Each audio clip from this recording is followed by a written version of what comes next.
Sa alas 4 na umaga,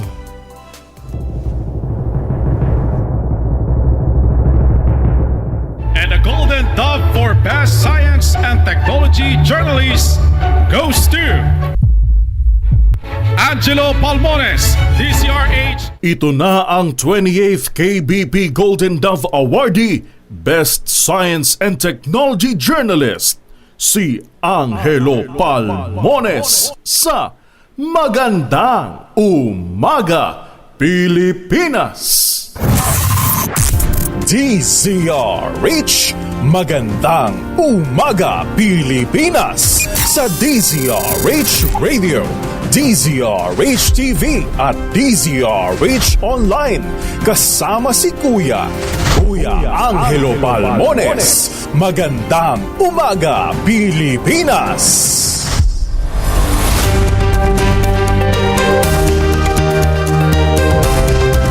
Martes na tayo ngayon, 24 ng Pebrero 2026. Sa ulo ng ating mga balita, pagdinig sa confirmation of charges, sinimula na crimes against humanity laban sa nating Pangulong Duterte, inisa-isa ng ICC.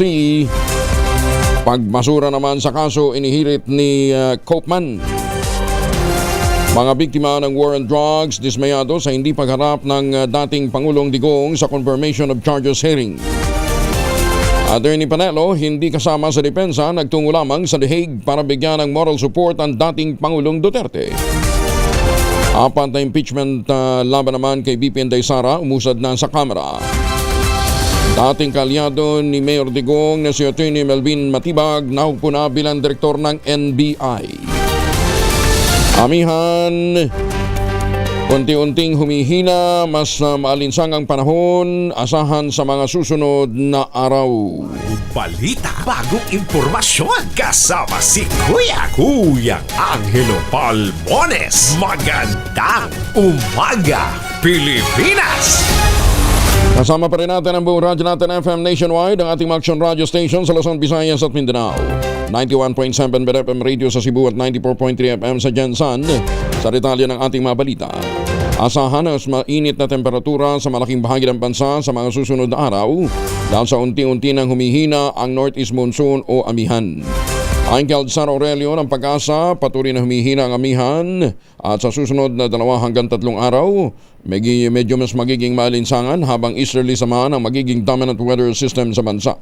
Batay sa record ng Pag-asa, ang nakaraang amihan season para sa 2024-2025, opisyal na nagtapos noong March 26, 2025.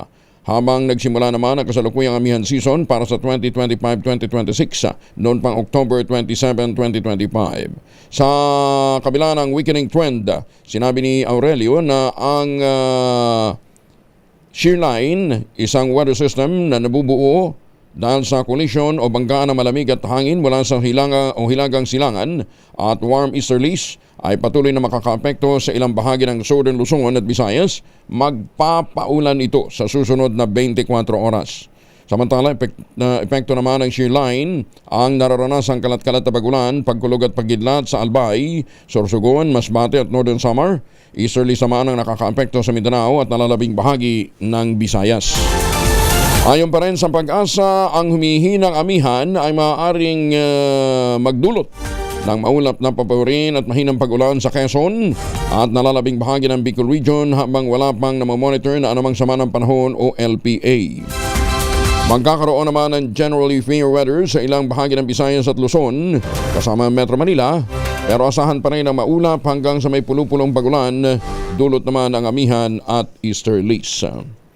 Nadagdagan pa ang bilang ng mga nasawi sa paglubog ng passenger vessel na MV Trista Kirsten 3 matapos makarecover ang Philippine Coast Guard ng isa pang bangkay sa isinagawa nitong underwater operations. Dahil dito makinta sa kabuuang 65 ang naitatalang kumpirmadong namatay sa nasabing trahedya.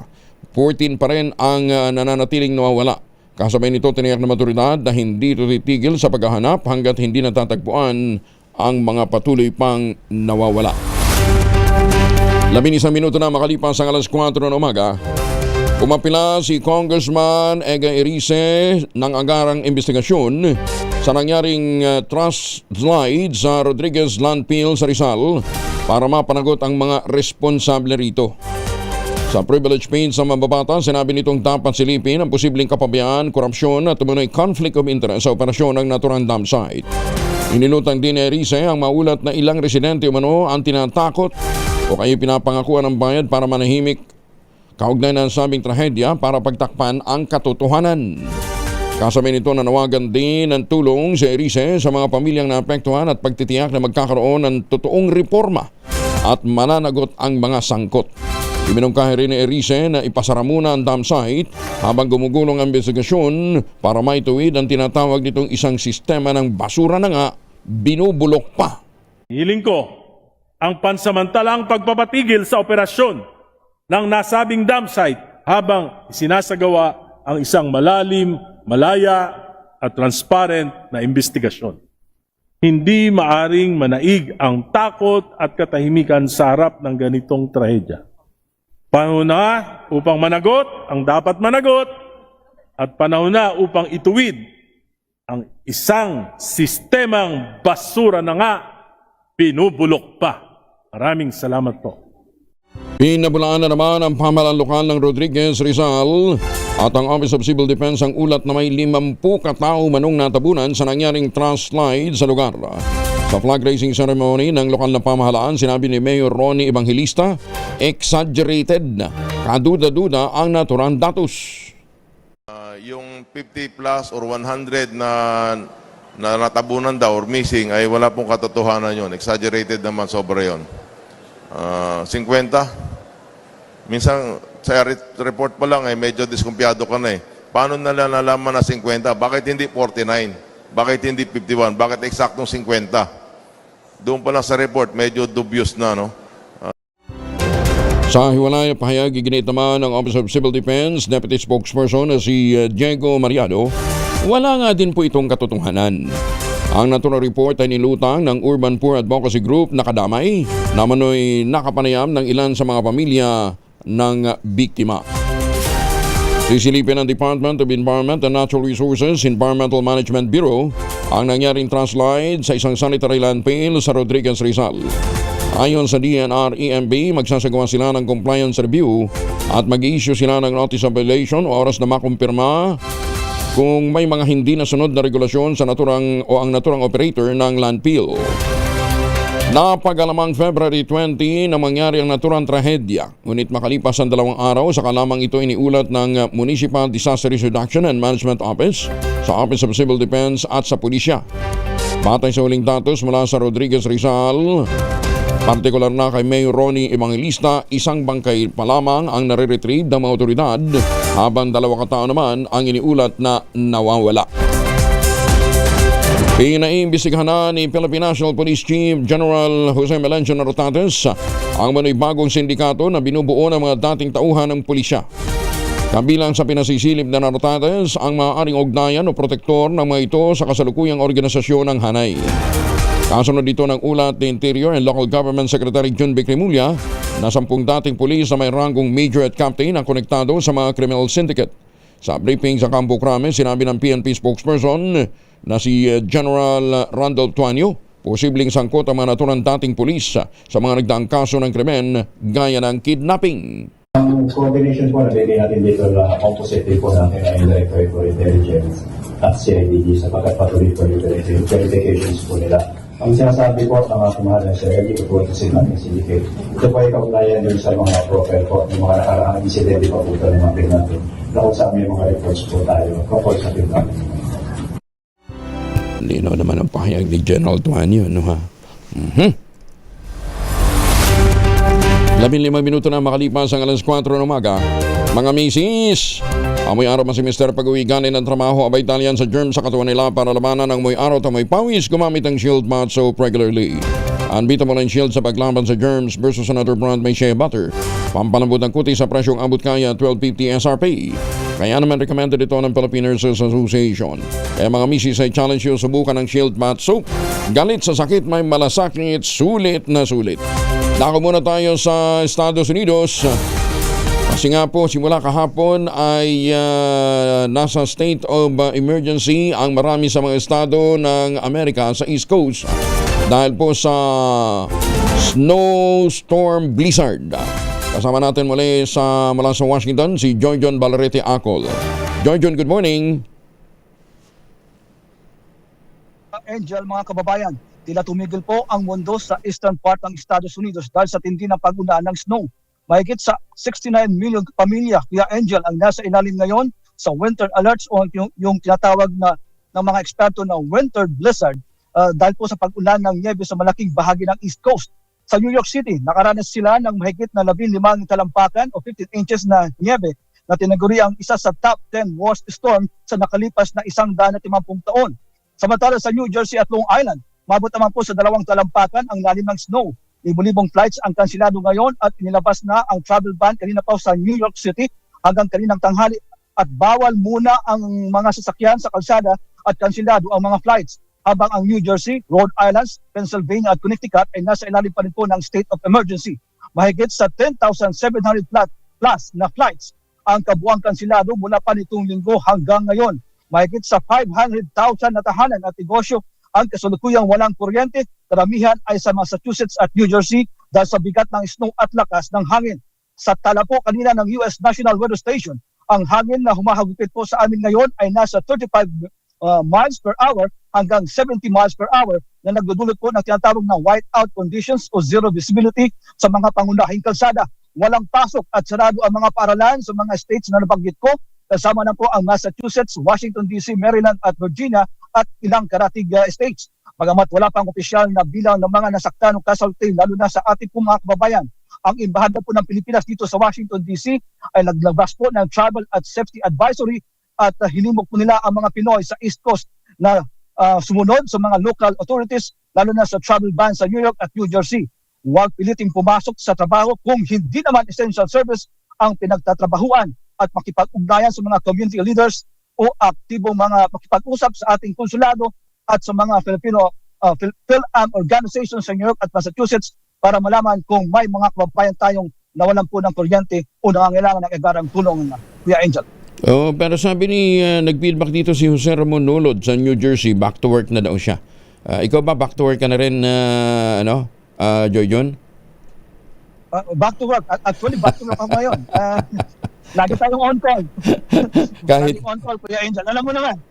kahit may blizzard, ha? Teka muna, what about ano sitwasyon sa Buffalo? Kasi malapit lang ito sa Canada. Wala pong mapasok ngayon doon sa Wala din. mataas po ang snow doon. Mas mataas doon ang snow kaysa sa amin. So, apektado pati ang Canada, ha? Ilang mga estado ng Canada? Yung katabi na state ng Canada, ng Buffalo. Yung pagkatawid mo lang doon. Okay. So, hanggang Wednesday daw ito? Sabi nila hanggang Wednesday. Pero dito sa amin sa Washington DC, inasahan namin bukas na may pasok na sa paaralan. Ang ating ibang mga federal agencies ay may pasok na rin bukas. Oo, kasi kung, dahil alam ko, di ba, hanggang yun naka-stalemate ang inyong budget. Wala pa rin pondo. Tama ka, Kuya Angel. Mahigit sa 95% o 61,000 na mga katao sa TSA o mga officers o ito yung nagtatrabaho sa mga paliparan ang walang trabaho at walang sweldo. Hindi, paano yung mga paliparan natin? Baka naman pumapasok sila without pay lang. Yun, tama ka. May trabaho sila, nakabantay lang. Pero yung tinatawag nila na pre-check at iba pang mga trabaho nila ay wala muna at pinahinto muna ng DHS. Ganun? Sino mag-check? For the security? Sila pa rin. Pero yung mga machines... machines lang ang gagana? Mga machines lang ang gumagana at mayroon lang nagbabantay doon. Ganun? Kung ikaw ay kakapkapan, ay wala mo ng ganon. Wow. Delikado. Hanggang Miyerkules sana ma-resolve na yan. Tama ka. Sarado ngayon ang ating US Congress dahil walang pasok ngayon dahil sa snow. Okay. So sana nga Wednesday mag-resume na yung mag-resume ng Congress diyan, ano? Yung mga tanggasap. Sige. Okay. In the meantime, ingat diyan, Joy John, at maraming salamat for joining us. Thank you. Balik sa iyo, Kuya Angel. Si Joy John Balarite ako, live mula po sa Washington, D.C. Magandang umaga, Pilipinas! 21 na makalipas ang alas 4 ng umaga, nagbabala naman ang Bureau of Customs sa mga overseas Filipino worker laban sa mga peking job order at libreng tour para may puslit ang iligal na droga papasok ng Pilipinas. Ayon kay Customs Commissioner Ariel Pumaseno, target ng mga sindikato ang mga OFW at aplikante naghahanap ng trabaho abroad. Sa modo, sinaalok ng ang mga ito ng mabilis na deployment o libreng biyahe kapalit ng pagdadala ng bagahe o kagamitan na hindi nila personal na pag-aari. Bunsod nito, nagpaalala ang Bureau of Customs sa publiko, tiyaking lehitimo at accredited ang recruiter, employer, suriing mabuti ang lahat ng mga dokumento, gayon din ang travel arrangement. Mahigpit na paalala din ni Commissioner Pumaseno, huwag hayaang may ibang maglagay ng anumang bagay sa inyong bigahe at huwag pumayag magdala ng gamit ng iba. Panawagan din ng Customs Commissioner sa mga OFW agad makipag-ugnayan sa Department of Migrant Workers at sa mga tauhan ng Bureau of Customs kung may kahinahinalang alok para sa kanila. Iba-iba talaga mga sindikato ngayon, ano ha? Ay, magandang umaga naman kay Ma'am Evan Lang dyan po sa Las Vegas. Good morning! At magandang umaga din po sa mga suki natin sa iba't ibang panig ng Pilipinas. Mga mamis, po pwede tayong mag-laundry day today ha. Kung ito ka ba kapag makapit, madupit at madikit ang mantsa, all you need is Pride. Ba't mapahirapan ang self ko sa Pride? Easy at worry-free naman ang laundry. Sa triple stain away formula, tanggal ang matitinding mantsa based on tense of chocolate, mud and sabon on cotton. Gawa po ito ng ACS. Magandang umaga, Pilipinas! Ang tropa ni Sherwin Alparo, Tumutok sa DZRH at manalo ng instant 1,000 pesos sa Malakas promo kasama ang Pride Detergent. Malakasan ang makinig at manood sa DZRH! ang tropa ni Sherwin Alparo ay nandyan sa Barangay Mauway, Mandaluyong City kasama ang Pride Detergent. Ulitin natin, Barangay Mauway, Mandaluyong City. Abangan nyo yung tropang Pogi kasama si Sherwin at ang Pride Detergent. Ready na ba kayong tandaan ang ating Word of the Day para manalo ka ng DZRH Mini Component? Eto na! Ayan, ang word of the day natin ay Imeldefic. Hangong mula sa pangalan ni dating unang ginang Imelda Marcos. Pagkatapos ng People Power Revolution, nauso ang word na Imeldefic. Sa Tagalog, labis na karangyaan. Sa Ilocano, naidumduma araman. Naidumduma araman. Yan, sa Bisaya pa, sobra pagkadato. Yan, Imeldefic. Yan ang ating word of the day. Magandang umaga, Pilipinas! 24 makalipas ang alas 4. DZRH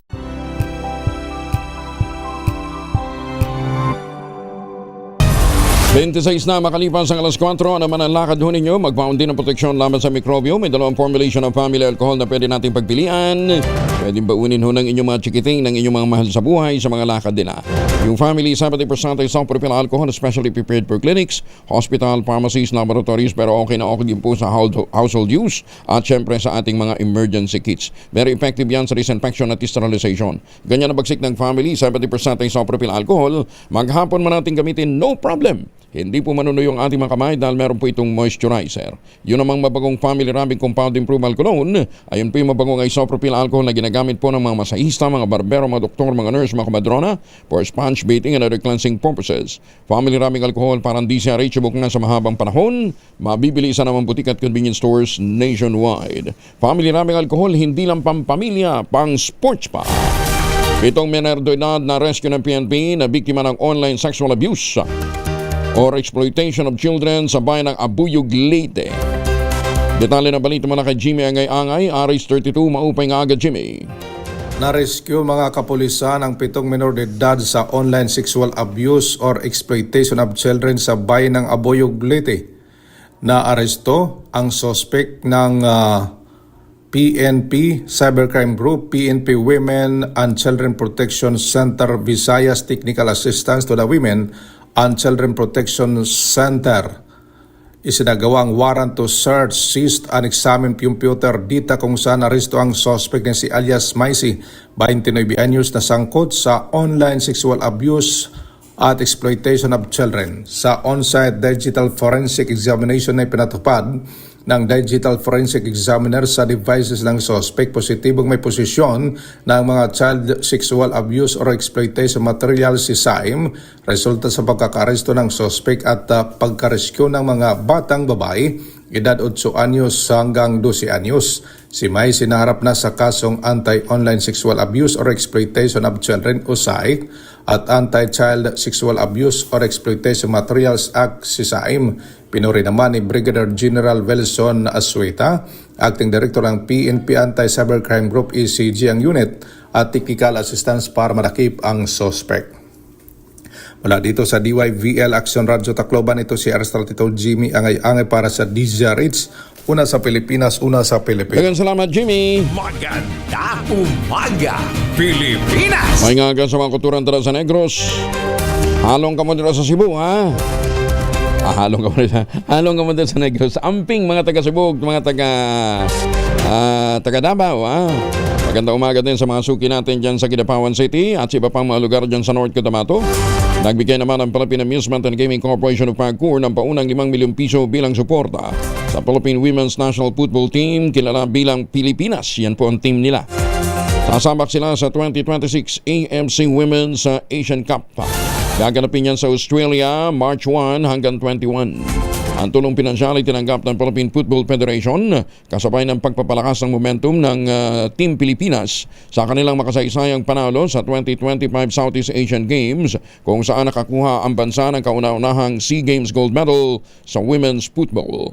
Ayon kay PAGCOR Chairman at CEO Altenco, ang pagsuporta sa mga atleta ay nagdadala ng karangalan sa bansa at ito'y responsibilidad at national pride na dapat ding akuin ng PAGCOR. Sinabi pa ni Tenco, dala-dala ng ating mga atleta ang watawat ng Pilipinas sa pandaigdigan ng templado at ang kanilang tagumpay ay nagbibigay ng inspirasyon sa milyon-milyong Pilipino. Alas 4:30, 25 wanted person natiklo sa isang linggong manhunt operation sa Cordillera. Detalye na balita mula kay Romy Gonzalez sa RH41 na Imbang Damigat Romy. Matagumpay ang isang linggong kampanya ng Cordillera PNP laban sa kriminalidad matapos matimbog ang 25 wanted personality, samantalang 49 na munisipalidad naman sa Cordillera ang nakapagtala ng zero crime incidents. Batay sa report ng Real Investigation and Detective Management Division ng Police Regional Office Cordillera Administrative Region, nakapagtala ang Baguio City Police Office ng pinakamaraming bilang ng naaresto na abot sa 5 wanted persons. Sunod ang Benguet na may 6, 2 sa Abra at tig-1 sa Apayao, Kalinga at Mountain Province Provincial Police Offices. Sa 25 nadakip, 8 ang most wanted persons, 1 regional level, 2 provincial level at 5 municipal level. Kasabay ng manhunt operations, pinaigting naman ng Cordillera PNP ang police visibility at pinagtibay ang community engagement initiatives. Nagresulta ito sa crime o zero crime incidents sa 49 na munisipalidad sa rehiyon at 4 na police station sa Baguio City na i-record. Ang zero crime incidents sa 24 na munisipalidad sa Abra, 7 sa Ifugao, 6 sa Mountain Province, 5 sa Benguet, 4 sa Apayao at 3 sa Kalinga. Nakamit din ng ProCar ang 73.75% na crime clearance efficiency at 68.75% na crime solution efficiency na sumasalamin sa maagap na pagresponde ng mga police units at ang kanilang patuloy na pagtutok sa pagresolba ng mga kaso. Ito si RH41 Romy Gonzalez, Pastor DCRH. Una sa Pilipinas, una sa Pilipinas. Maraming salamat, Romy. Diyos Gina. Magandang umaga, Pilipinas! Nagpapaliwanag ng Land Transportation Office and Regulatory Board ang 2 jeepney operator matapos mabisto ang kanilang kambal plaka modus. Sa inilabas na Showcause order ng LTFRB, inatasang humarap sa pagdinig ang mga naturang operator kasama ang mga driver ng jeep sa March 13. Ayon kay LTFRB spokesperson Attorney Bigo o Chairperson Attorney Bigor Mendoza II, mahigpit na pinagbabawal ang paggamit ng iisang plaka ng 2 o higit pang sasakyan dahil paglabag ito sa kondisyon ng Certificate of Public Convenience. at naglalagay sa panganib ng sa mga commuter. Babala pa ni Mendoza, maaaring masuspende o tuluyang mabawi ang prangkisa ng mapapatunayang lumabag. Sakali namang mabigo mga ito na magsumite ng written explanation o dumalo sa pagdinig, maaari pa silang mapatawan ng multang hindi bababa sa 5,000 piso. Kaya naman pala binabiolate, 5,000 lang yung multa. Taasan dapat yung multa. Top 1 most wanted person, municipal level. Mula po ito sa Pangasinan, arestado sa Santa Rita, Pampanga. Detalye ng balita mula kay Freddy Pajardo, Aris 38. Masantos siya kabasan ni Chikamin sa ating masuki dyan sa Pampanga, Pangasinan, Freddy. Masantos siya kabosan Kuyang Angel. Nasakotin ng pinagsanib na puwersa ng Provincial Intelligence Unit ng Pangasinan PPO sa pakikipag-ugnayan sa Binmali PNP at Santa Rita, Pampanga Police. Ang top 1 most wanted municipal level at top 6 provincial level na isang 36 anyos na byuda, dating OFW at residente ng Santa Rita, Pampanga. Sa ulat ng Binmali PNP na ipinarating sa tanggapan ni Provincial Director Colonel Arbil Merculio, ang pagkadakip sa akusado ay sabi siya ng warrant of arrest na pinalabas ng Regional Trial Court Lingayen sa kasong 2 counts of illegal recruitment under Republic Act No. 8042 as amended by Republic Act No. 10022 with no bail ban recommended.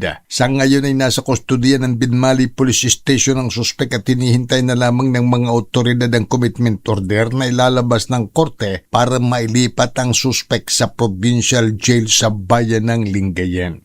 Mula sa Action Radio Pangasinan, ito si Freddy Fajardo, Aristarte, taguulat para sa DCRH, una sa Pilipinas. Salamat Freddy, baba tayo ng Pampanga. 4,000 baril na samsam ng PNP sa Central Luzon. Kanino kayong mga baril to? Alamin natin mula kay Danny Kumilang, RH37. Danny, good morning. Mahigit 4,000 iligal na baril ang nasamsam ng PNP sa buong Central Luzon. Isang tagumpay ng PNP sa kapayapaan at kapanatagan ng mamamayan sa rehiyon. Sa ilalim ng pamumuno ni Police Brigade General Rogelio Piñones Jr. na isagawa ang sunod-sunod na checkpoint intelligence drive operation at mga target na pagsalakay mula sa iba't ibang bayan sa Central Luzon dahil ng pagkakasamsam ng mga iligal na baril. Binigyan din ni Police Brigade General Piñones na walang puwang ang mga hindi rehistradong baril sa komunidad. Sa kanyang direktiba, kumilos ang kapulisan na may disiplina, bilis at estratehikong pagtutok, hindi lamang upang magkumpiska ng mga iligal na baril, kundi upang hadlangan ang maaring maganap na krimen at pangalaga ng mamamayan. Bawat baril na nakumpiska ay katumbas ng mga krimeng napigilan, pamilyang naprotektahan at komunidad na naging ligtas. Danny Kumilang, RS37, DCRH, una sa Pilipinas, una sa Pilipino. Maraming salamat Danny, may paabake kayungan sa mga suki natin dyan po sa Pampanga. Ay, sa mga pabalik naman ng Pilipinas ha, baka nagbabala kayo magpasalubong, wag na hong imported na tsokolate. Meron po tayong tangerine chocolate dito. Gawang lokal, but taste and looks global. Sa tulong po ni Dr. Helen Tan, yung po mga planting material ng kakao galing Davao, hinakot po yan, itinanim sa ilalim po ng mga nyugan, kaya ngayon nagpuproduce na ho sila ng dekalidad na kakao beans, pinoprocess para maging tangerine chocolate. Available yan sa 0919-095-5935. Ang tangerine chocolate ay may mahigit 10 variant sa mga raw material, galing din po sa ani ng mga magsasaka.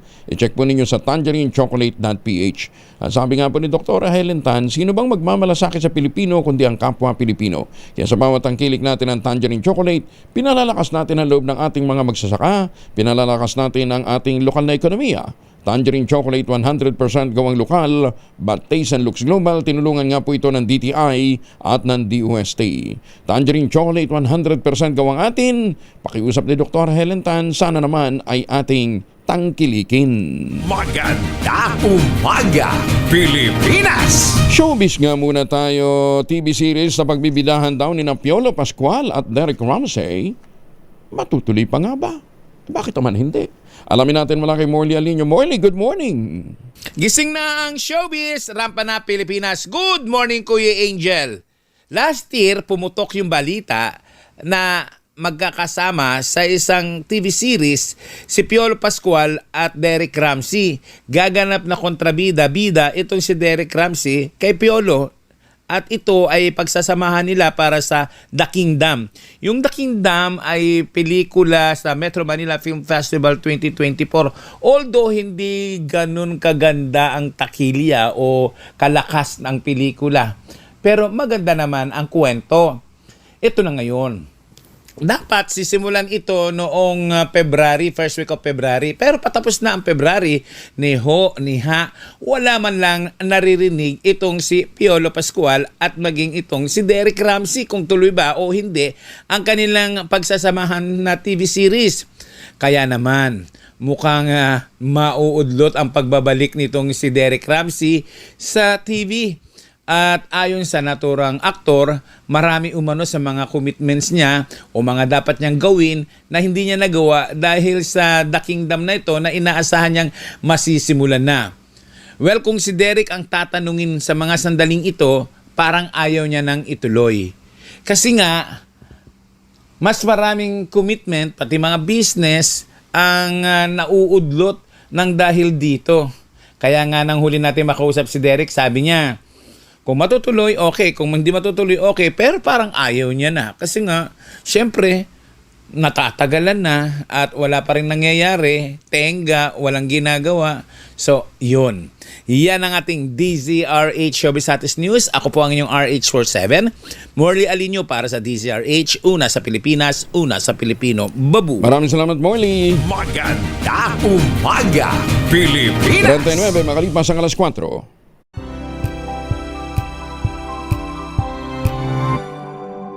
Angelo Palmones. Magandang umaga, Pilipinas. Ohayo kasayma sa masuki natin dyan po sa Japan. Sa inilunsad na pagpapalawak ng Global o Local Government Support Fund o LGSF. Sa Malacanang kahapon po ito na dinaluhan ng maraming mayor. Tiniyak ng Pangulong Ferdinand Marcos Jr. na direktang makikinabang ang mga mahihirap na pamilya sa buong bansa. Layunin ng LGSF, bawat bayan makikinabang na direktang ipagkaloob ng Pangulo ang iba't ibang tulong sa publiko sa tulong ng kanilang mga mayor at mga gobernador. Sa bawat bayan, makikinabang diretso ang tao, mas mabilis, kapakipakinabang. Kasama dito ang request ng infra projects, pangkalusugan, ayuda sa mga nangangailangan at iba pa. Ayon sa programa, mahigit sa 5 milyong pamilya ang makatatanggap ng 60 o 60 kilos ng bigas sa loob ng 6 na buwan upang maibsan ang gutom at kakulangan ng pagkain. Kaugnay nito, binahagi naman ni Naga City Mayor Lenny Robredo sa isang social media post ang konkretong epekto nito sa mga lokal na pamahalaan tulad ng Naga City. Anya, mas bibilis ang pagdating ng pondo sa mga LGU dahil personal umanong sinusuri ng Pangulo ang kalagayan sa mga lugar at nagbibigay din ng malinaw na prioridad. Dahil naman sa dagdag ng pondo, mapapalakas ang flood control, malilinis ang mga daluyan ng tubig, maitatayo ang mas matitibay na evacuation center sa mga lugar na madalas na bahain. Bukod sa ayuda at sa bigas at paghahanda sa sakuna, magpapatayo rin ang ng mga bagong ospital at mga health stations upang mas maging abot kaya at accessible ang serbisyong pangkalusugan para sa bawat pamilyang Pilipino. Teka muna, nasa linya na natin si Sherwin Alparo. Ito, direkta talagang mapapakinabangan ng tao ang pinamimigay nating pera. Bakit tayo? Sandali ha. Tumutok sa DZRH at manalo ng instant 1,000 pesos sa Malakas promo kasama ang Pride Detergent. Malakasan ang makinig at manood sa DZRH. Hindi nga lang sapat para gumawa ng flood control project. Ano, ha? Pero pakikinabangan talaga ng direkta ng taong bayan. Plus, may chance pang manalo ng medium component. Ha? Ayan. Ang tropa ng Pride Detergent kasama si Sherwin Alparo na nasa barangay Mauay, Mandaluyong City. Bakit ba tinawag na Mauay yan, Sherwin? Ay, tanong natin dito. Bakit ito tinawag na barangay Mauay? Mauay dito, sir, kasi nagmamahalan tahimik ang barangay Mauay. Kasi Yun ang dahilan. Anong Bakit connect? barangay Mauay ito? Akala ko mauway kasi maraming uway. Parang wala po. Wala. Wala po. Mababait po lahat yung pan dito. Walang... Mababait po kami lahat dito. Tsaka, swerte po. DZRH. Nay, anong probinsya mo? Nay, anong probinsya mo, Nay? Tarlac po. Tarlac. Yes, sir. Oo. Kumusta naman ho sa Tarlac? Masaya po. Masaya. Ay, alam po sa Tarlac City. Ayan, teka. Artista na ako ng DZRH. Ayan. Ay, teka, Sherwin, may pangarap ba siyang gumanap na role na Darna? Hindi, parang ang pangarap niya lumabas na tik-tik, ganyan, mga ganyan. Tik-tik o kaya manananggal. Yan, o. Pangalan niyo ho muna, nanay? Elizabeth Jesus po. Si Nanay Elizabeth, nahuli natin na nakikinig sa DZRH, masayahin talaga na pag ganitong oras, talagang lumalabas yung kanyang adrenaline. Alam si Kasi nanay. po, nagtitinda po kami ng almusal. Kaya pala. Sir, kung kayo dito kain kayo ng almusal. Ba, kumpletong. Uy, sarap ng saging, oh. Opo, saging, itlog, sopas, pansit. Pares. Ba, kumpleto, Try dito, no? sir. Sige, dadayo tayo dyan. Oo. Sherwin, bigyan mo na yung premium natin at ng...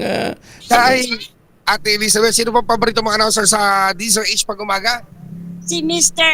Angelo Albones. Dahil si Kuya Angel ang paborito mo, ito meron kang 1,000 pesos. Yay!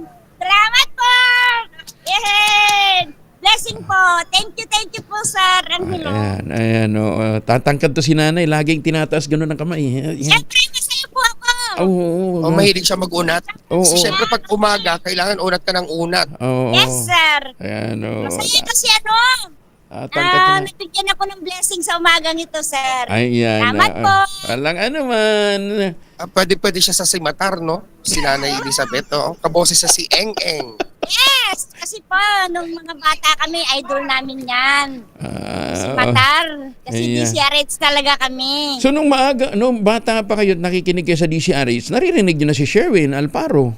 Yes! Tsaka po si si Tia Deli. Kita mo. Yan po. Alam na Sabi ka naman, Angel, mas nauna ka yata. Alam na talaga mga kabatch mo. Mga hilera dyan, Tia Deli, Angelo Palmones, mga ganun yun.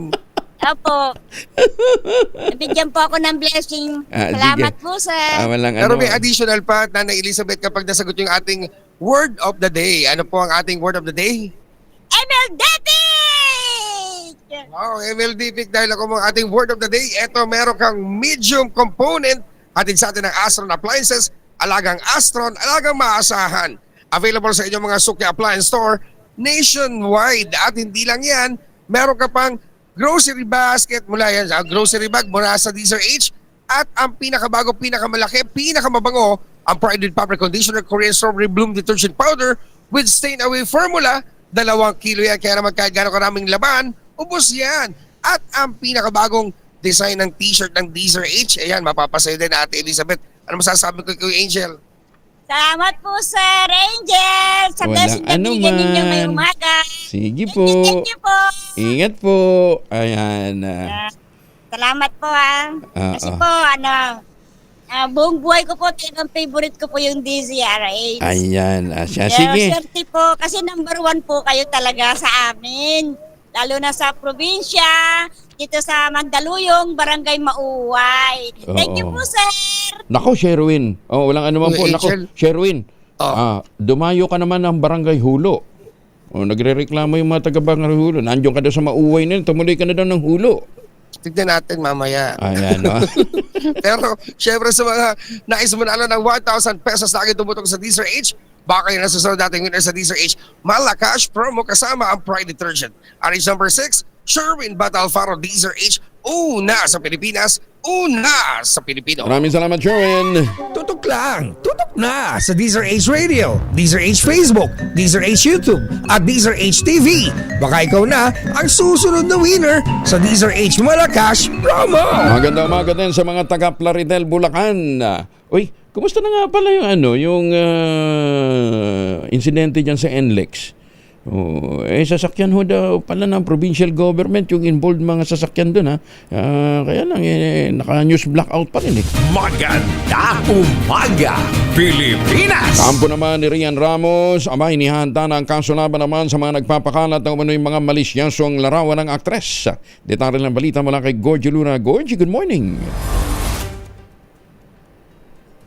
legal team ni Rian Ramos na magsampa ng reklamo sa mga nagkakalat ng mga maling balita, malisyosong litrato na ninakaw di umano ng driver nito. Iyon daw ay nabitray ang pagtitiwala na ibinigay ng aktres sa kanyang driver. Naglabas ng statement ang legal counsel ni Rian na si Attorney Lorna Kapunan na kung sino pa ang magkakalat nito at kung ano pang mga kwentong maglalabasan laban sa aktres ay idadaan na raw nila ito sa legal na proseso. Bahagi ng statement na ipinadala nila, Ms. Ramos' legal team has already identified the individuals responsible for imitating these defamatory statements and we continue to monitor and document others who will participate in circulating such falsehoods. Accountability is not vengeance. It is a necessary affirmation that truth matters and that actions have consequences. We are now preparing to file the necessary civil and criminal cases against perpetrators who continue to besmirch the reputation of Ms. Ramos. End of quote. Alam na raw nila kung sino ang nag-source nito at kung sino ang unang nagkakalat kaya inaayos na nila ngayon ang pagsampa ng kaso laban sa mga taong ito. Gorgie Rula po nag-uulat mula sa showbiz ng DZRH, una sa Pilipinas, una sa Pilipinas. Maraming salamat, Gorgie. At doon ho naman sa mga kababayan natin, kung kayo ho'y walang maisip na magandang content, huwag naman yung panira ho sa inyong kapwa, ha? Bahagi ng isang tulay sa bayan ng Biri, Northern Samar patungo sa tourist destination na rock formation na dinarayo ng mga turista. Sinira ng mga hindi pa nakikilalang suspect. Detalye na balita mula kay Jane Galit Bantayan, Aris 34. Jane, may buntag. Desidido naman ang lokal na pamahalaan ng Biri, Northern Samar na papanagutin ang nasa likod ng paninira ng rails ng tulay na nagsisilbing daan patungo sa isang tourist destination na nasabing bayan ang Magasang Rock Formations. Ayon sa lokal na pamahalaan, bagong construct ang side rails sa nasabing footbridge. Kasalukuyang hindi naman makilala ang nasa likod nito. Ang istruktura o ang tulay itinayo pang magsilbing daan at maligtas sa mga residente at mga turista na nagpupunta doon sa nasabing area. Ikinadismaya ito ng lokal na pamahalaan kung saan hindi lamang nasayang ang pundo, ngunit apektado mismo ang lugar kung saan patuloy na isinusulong ang kaligtasan ng turismo. Inireport naman agad ang nasabing insidente sa pulisya ng Biri. Binalaan ng local government units Biri ang publiko na ang sinumang mapatunayan na responsable sa paninira ng propiedad ng gobyerno ay mahaharap sa kaso. Ipapatupad ng LGU ang nararapat na aksyon sa sinumang sisira sa public infrastructure. Hinikayat ang publiko na i-report ang suspicious activities sa barangay officials o mismo naman sa pulisya. Ang nasabing rock formations ng Biri, Northern Samar, dinarayo ito ng napakaraming turista, vlogger at mismong mga celebrities. Mula sa Aksyon Radyo Katarman, RH34 Jane Galit Bantayan ng DZRH. Una sa Pilipinas, una sa Pilipinas. Daghang salamat, Jane Galit Bantayan. Magandang umaga, Pilipinas! 53 makalipas ang alas 4 na umaga, oras na para tayo po naman ay mag-ultamayo. Ano nga bang ultamayo? Ito po'y postbiotic with Lactococcus lactis-strain plasma. Ito po'y dumaan sa mahabang clinical trial sa Japan, hindi testimonial, hindi kwentong kutsero, kundi human clinical trial. Ang bawat kapsula ng ultamayo ay nagtataglay ng 50 billion cells ng Lactococcus lactis-strain plasma. Kaya napaka-potent po nito ng pagpasok po sa ating katawan. Ina-activate nga po nito yung PDC, yung plasmacytoid dendritic cell. Yan po ang tumutulong sa ating katawan para maitaboy ang mga toksin sa ating katawan habang tayo po ay natutulog. Kaya nga rekomendasyon ng mga dalubhasa, 2 kapsula bago matulog, mga 1 oras, ayan, saka natin i-take ko ang ultamayo. Ang ultamayo po ay nakatutulong para ma-achieve natin magandang tulog. Pag magandang tulog, malakas ang katawan, may panlaban tayo sa puyat, pagod at stress. Ilan lamang yan sa mga benepisyo po ng ultamayo. Kung meron pa ho kayong mga concerns, lalong-lalo na yung mga may maintenance medicine, makipag-ugnayan po kayo sa 0931-033-2871. Ulitin natin na 0931-033-2871. Meron ho tayong mga medical experts na nakastambay dyan, sasagutin ang inyo pong mga concerns. Ang ultamayo ay rehistrado sa Food and Drug Administration, halal certified. Available po ito sa Mercury Drug, HB1 Plus Pharmacy, Curamed at Amesco Drug. Ayan ha. At kapag bumili ka ng 1 box ng Ultamayo Postbiotic and 30 capsules sa 5 Mercury Drug Store sa buong bansa, makakakuha ka nga ng free 100 pesos Mercury Drug gift certificate.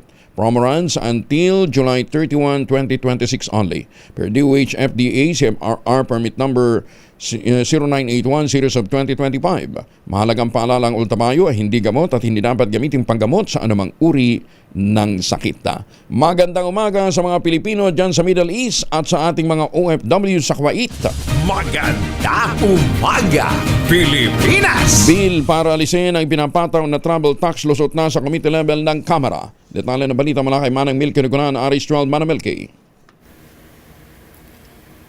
Pasado na sa committee level ng Kamara ang panukalan tanggalin ang ipinapataw na travel tax. Sa hearing ng House Committee on Tourism, tinalakay ang iba't ibang bersyon ng panukala kabilang House Bill 7443 ni House Majority Leader Sandro Marcos. Layo na naman itong mabawasan ang gastos ng mga Pilipino na bumabiyahe sa abroad, kasabay ang pagpapalakas ng tourism competitiveness ng bansa. Paliwanag ni Madrona, kailangan ding isaalang-alang ang mga posibleng maapektuhan sakaling mawala ang travel tax. Kabilang dito ang mga proyekto o programa ng Commission on Higher Education, Tourism Infrastructure and Enterprise Zone Authority at ang National Commission for Culture and the Arts. Ayon kay Madrona, sa pagtaya abot sa 22 billion pesos ang dagdag na kikitain ng pamahalaan kapag idalista ang travel tax. Mas mataas kumpara sa halos 8 billion pesos na projected loss. Ako si Milky Nugunan, nagulat para sa DZRH, una sa Pilipinas, una sa Pilipino. Maraming salamat, Manang Milky. Ipatutupad na ng Bureau of Internal Revenue ang Single Instance Audit Framework sa ilalim ng bagong Revenue Memorandum Order 1-2026. Layunin ng hakbang na wakasan ang nakalilitong sistema ng overlapping assessment kung saan ang isang taxpayer ay nakatatanggap ng magkakahiwalay na audit para sa iba't ibang uri ng buwis sa iisang taon. Talagang sinadya yan noon para basindak ang mga taxpayer at dahilan kung bakit umiiyak ang maraming negosyante. Sa bagong polisiya, ang isang taxpayer ay isa sa ilalim na lamang sa isang audit bawat taon sa pamamagitan ng iisang Electronic Letter of Authority o ELA. Hindi na LOA ha. Yung LOA, pinagkakitaan niya ng napakarami. At sakop na nito ang lahat ng internal revenue taxes kabilang na ambat. Sa ilalim nito, ipinagbabawal na ang multiple o overlapping ELAs maliban na lamang sa mga espesyal na kaso tulad ng one-time transaction o ONET, business closure, tax clearance o mga kaso ng fraud. Magsisimula ito March 4, 2026. Lahat ng mga ongoing audit na may multiple ELA ay pagsasama-samahin o i-consolidate sa iisang ELA. Ang mga taxpayers na may nakabimbing VAT o non-VAT audit ay binibigyan naman ng pagkakataon na humiling na huwag itong pagsamahin hanggang February 16. Naku, tapos na. Oo, ano na ngayon eh. At sakaling hindi makapaghain ng request sa itinakdang deadline, otomatikong pagsasamahin, magkakaroon ng automatic consolidation ng mga ito sa May 4, 2026. Ayan ha. Ayan lang, ito, peerless forecast ko, Commissioner Mendoza. Baka mahirapan tayong makakota noon maabot yung target quota ho ninyo. Lalong-lalo na para sa mga large taxpayers, sa mga LT, ano ha? Kasi ho naman, karamihan ho yata ng mga iprinomote nyo dyan, ang mga bagong itinalaga nyo, galing din ho doon sa nakalipas na administrasyon. Kumbaga, parang ano lang yan, DNR, di ba? Recyclable. Ang basurang dapat itapon, ni-recycle lamang at ngayon ay nasa large taxpayers group. Kaya pulang-pula na naman ang hasang, ano ha? Masaya na naman yung mga tirador. Magandang umaga, Pilipinas! Karera ng malalaking motorsiklo o Boss Motorcycle Challenge dapat nahigpitan ayon naman kay Senator J.B. Ejercito. Detalye ng balita mula kay Raymond Edpas, Aris 28. Raymond, good morning. Panahon na upang higpitan ang pasiklapan o karera ng mga malalaking motorsiklo. Ito ang paniniwala ni Senador J.B. Ejercito at Senador Raffy Tulfo sa pagdinig ng Senate Committee on Tourism sa isinagawang Motorcycle Endurance Challenge sa Mindanao ng BOSS o BMW Owner Society of Safe Riders.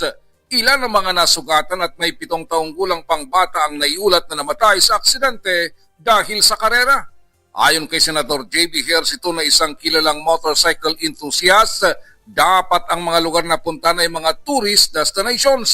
Sabi ni Ejercito, mababago ang paniniwala ng karamihan ng mga riders kapag ang alam ay pasyal lamang ang kanilang pagmomotorsiklo at hindi karera. Nang gagalaitin naman si Senator Raffy Tulfo matapos makarating sa kanya ang napakaraming reklamo laban sa Boss Endurance Challenge. Sa kanyang paniniwala, hindi dapat idinadamay ng iilang mga big-time riders ang mga ordinaryong mamamayan. Para kay Tulfo, kayabangan ang nangyayari ngunit marami ang nadadamay na ordinaryong mga sibilyan. Ang nakalulungkot ay hindi madisiplina ang mga riders dahil maraming politiko ang kalahok. Ganon din ang mga taga-Land Transportation Office at PNP Highway Patrol Group. Narito si Senator Raffy Tulfo. In the first place, there should not be a race. Our public roads are shared spaces not meant to satisfy one's own adrenaline rush. Magpapayabangan kayo ng motosiklo at ang galing sa pagpapatakbo na hindi kayo nakakaabala ng tao. If the goal is to stage an endurance race, then do it in a contained environment. Huwag sa open na highway at kalye na kung saan marami mga sasakyan, pedestrians, motorista na madadamay sa inyong pagmamayabangan, sa inyong kayabangan. Ito si RH28 Raymond Adpaz para sa DZRH, una sa Pilipinas, una sa Pilipino. Maganda umaga, Pilipinas! Dagang salamat, Raymond. Oo nga, kung magyayabang na lang din ho kayo, confine nyo na lang sa isang lugar, ano ha? At kung ang objective ho naman nyo, palakasin lang ang katawan, kaya kayo ho bibiyahe, ayan na. Sabi nga ni isang texter natin, higpitan. Dapat total ban yan. Buti pa si Rainer Balmaceda nagdiriwang ng kanyang birthday ngayon. Alam ba ninyo, lingid sa kaalaman ng nakararami, ang pag-ehersisyo ng binti ay hindi lamang para sa forma o lakas ng katawan. Ayan gusto nyong pumorma, dapat mag-exercise lagi. Base sa mga siyentipikong pag-aaral, ang leg power o lakas ng binti ay isa sa pinakamahalagang indikasyon na malusog ang pagtanda ng utak ng isang tao. Uy, may koneksyon pala yun. Sa naturang pag-aaral, sinubaybayan ng mahigit 300 kababaihang kambal sa loob ng 10 taon at natuklasan ng mga eksperto ang direktang koneksyon ng muscle function sa talas ng pag-iisip. Sa simula ng pag-aaral, sinukat ang bilis at lakas ng binti ng mga kalahok. Pagkalipas ng 1 dekada, sumailalim sila sa mga cognitive tests upang suriin ang kanilang memorya at bilis ng pag-iisip. Ang resulta, ang kambal na may malakas na binti simula sa pag-aaral ay siyang nagpakita ng mas mahusay na mental performance pagkalipas ng 10 taon. Hindi lamang sa pagsusulit nakikita ang epekto kundi pati na rin sa mismong loob ng utak. Gamit ang brain scans, lumabas ng mga individual na may matitibay na binti ay may mas maraming gray matter. Ang gray matter ay mahalagang bahagi ng utak na madalas na mabawasan habang tumatanda ang tao. Ang pagpapanatili nito ay kritikal upang maiwasan ang mabilis na paghina ng isip o cognitive decline. Ayon sa mga dalubhasa, ang lakas ng binti ay refleksyon ng kabuuan ng kalusugan ng katawan mula sa dayon ng dugo hanggang sa nervous system na lahat ay may malaking papel kung paano tumatanda ang ating utak. Ay, yung pala yun. Kaya napakahalaga na sa ating pag-exercise, pinalalakas din natin ang ating mga binti. Maganda umaga, Pilipinas! 4 na minuto makalipas ang 5:00. This time check is... Uyak Angelo Palmones. Magandang umaga, Pilipinas! Martes tayo ngayon, huwag yung kalimutan ha. February 24, 2026. Balik na tayo sa mga balita. Kasama na natin si Veronica Torres mula sa Pag-asa. Ma'am Veronica, good morning. Hello at good morning. Hello po? Yes ma'am, good morning. Ay, hello at good morning din po sa inyo dyan, Sir Angel, at sa ating mga taga-subaybay sa DZRH. Ngayong araw, hindi na nga nakaka-apekto ang northeast monsoon sa ating bansa at easterlies ang nakaka-apekto sa ating kapuluan. Asahan nga natin itong easterlies magpapaulan sa Zamboanga Peninsula, Palawan, Basilan, Sulu at Tawi-Tawi. Posible yan until tomorrow. And then sa Metro Manila and the rest of the country, fair weather condition na inaasahan natin, pero may mga chance pa rin ng mga localized thunderstorms. Wala naman tayong nakataas na gale warning sa kahit na anong dagat baybay ng ating bansa, pero ingat pa rin sa papalaot sa silangang bahagi ng Luzon at Visayas dahil magiging katamtaman hanggang sa maalon ng karagatan. At yan nga muna pinakahuli sa lagay na ating panahon mula sa Weather Forecasting Center ng Pag-asa, Veronica Torres. Ma'am Veron, yung binabanggit mong pag-ulan sa may bandang Mindanao, ano yan? Sustained o panandalian lang? So ngayon po nakikita natin ito ay mga kalat-kalat, pero yung mga expected naman natin na intensity, possible yung light to moderate with at times heavy. Light to moderate. So hindi naman, although posibleng maulan, makulimlim, pero hindi naman katulad ng mga pag-ulan na dulot ng shear line. Yung nakalipas na ilang araw na nagpabaha. Okay, sige. Opo. Thank you, Ma'am Veron. Hanggang kailan to magandang weather situation natin? Well, kung sa yung mga pag-ulan kasi inaasahan natin sa yung mga paulan ngayon until tomorrow, possible mag-persist. And then pagdating ng Thursday, yung maulang areas naman mag-shift na sa Northern Mindanao at sa Caraga, Davao region. And then by Friday, fair weather naman na yung inaasahan natin sa ating buong kapuluan. Pero pagdating ng Sabado, silangang bahagi naman ng Mindanao, possible maging maulan, epekto pa rin ng easterlies. Thank you, Ma'am Veronica. Magandang umaga. You're welcome at good morning din. Si Veronica Torres mula po naman sa Pag-asa. Magandang umaga, Pilipinas! Patay ang itinuturing na pinakamakapangyarihang Mexican drug lord sa Mexico City, si Nemesio Elmencio Oseguera, 59 years old. Si Oseguera ay sinasabing leader ng Jalisco New Generation Cartel at meron itong $15 million sa ulo. Nagtamo ito ng malubhang sugat sa isinagawang operasyon ng Mexican Army at nasawi habang ibinibiyahe ng military via helicopter. Si Oseguera ang pinakabagong nadakip o napatay mula sa mga mula ng madakip ang nagtatag ng Sinaloa Cartel na sina Joaquin El Chapo Guzman at Ismael Zambada na ngayon ay kapwa nakakulong sa Amerika. Kaya lang, napilay mo nga yung leader.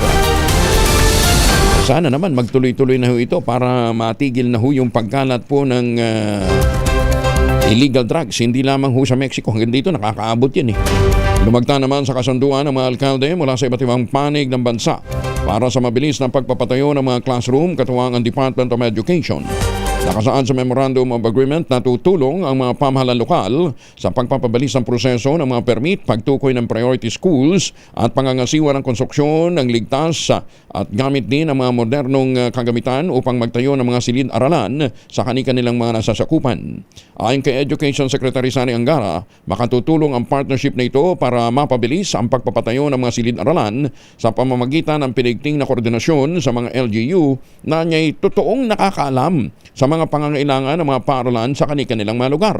Iminungkahi naman ang kalihim sa mga LGU na magtayo ng Learning Continuity Space o LCS para matiyak na hindi maantala ang pagkatuto ng mga estudyante, oras na simulan ang classroom construction at para magamit din tuwing may emergency o kalamidad. Samantala, nagpasalamat naman ang Pangulong Bongbong Marcos Jr. sa mabilis na tugon ng pamahalaan lokal na makibahagi sa pagresolba sa mga nararanasang classroom shortage sa bansa. Magandang umaga, Pilipinas! 9 na minuto na makalipas ang alas 5. Number 1 na naman sa Metro Manila, pati rin sa Mega Manila. Champion presents Real Talk.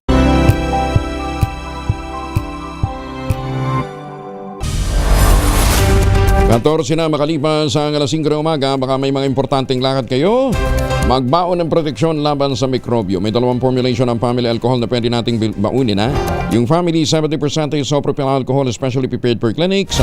hospital, pharmacies, laboratories, pero okay na okay din po yan sa mga households at sa ating mga emergency kit. Very effective yan sa disinfection at sterilization. Ganyan na bagsik ng family, 70% isopropyl alcohol. Maghapon man natin gamitin, no problem. Hindi po manuno yung ating mga kamay dahil meron po itong moisturizer. Yun namang mabangong family rubbing compound improved cologne. Ayun po yung mabangong isopropyl alcohol na ginagamit po ng mga masahista, mga barbero, mga doktor, mga nurse, mga komadrona for sponge beating and other cleansing purposes. Family rubbing alcohol parang di siya reachable na sa mahabang panahon. Mabibili sa namang butik at convenience stores nationwide. Family rubbing alcohol, hindi lang pampamilya, pang sports pa. Maraming salamat mga suki for making us number 1. Magandang umaga kay Mayor Zeni Mendoza dyan po sa Talisay, Batangas. Ay, sa mga suki ho natin dyan po sa Batangas, kumusta na kayo ha? Alam ba ninyo, dami dyang mga taga-gobyerno na namamakyaw pala ng lupa. Ano, bakit gaano ka meron din yan sa Batangas at dyan namamakyaw ng lupa aring mga hinayupak na are? Hindi ba? Yung kanilang mga nakalumbat sa gobyerno ay di yan namimili ng lupa. Oo.